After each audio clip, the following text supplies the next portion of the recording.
So here we have the Hyundai i20 on a 19 plate. I'm going to start off by showing you around the outside of the car, and then we'll hop in and run through some controls on the inside. From the outside though, you can see it's a 5-door car with alloy wheels. Let's start off inside the boot first of all. As we approach the back of the car, you can see we have reversing sensors, plenty of boot space as well, along with that 60/40 split folding rear seat should you wish to increase this space even further. Okay, so we're just going to work our way back around to the front of the car, and then we'll hop in and run through some controls on the inside. But now that we've done a full circle of it, you can see it's in excellent condition the whole way round. Just briefly before we climb in, I think it's well worth seeing the interior from this exterior point of view. There's plenty to run through on the dashboard, so let's hop in and we'll do that now.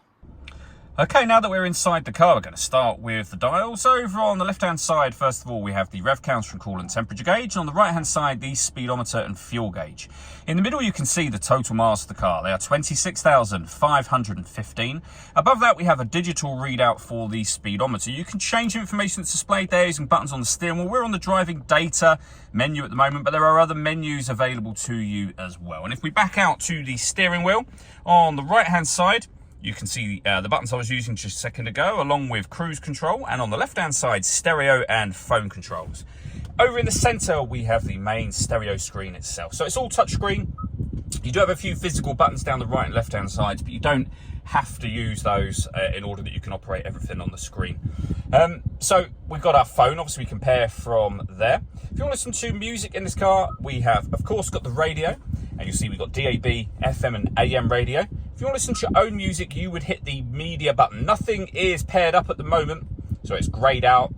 But if you connect up an auxiliary input device, a USB device, or you pair your phone, you'll be able to access Bluetooth audio amongst the other things that I mentioned just a moment ago. You can also, as you can see on the screen, get Android Auto up on there as well. And if I pop the car into reverse, you'll see a full color reversing camera with guidelines that show you what direction you're headed in relation to the image that's being shown on the screen.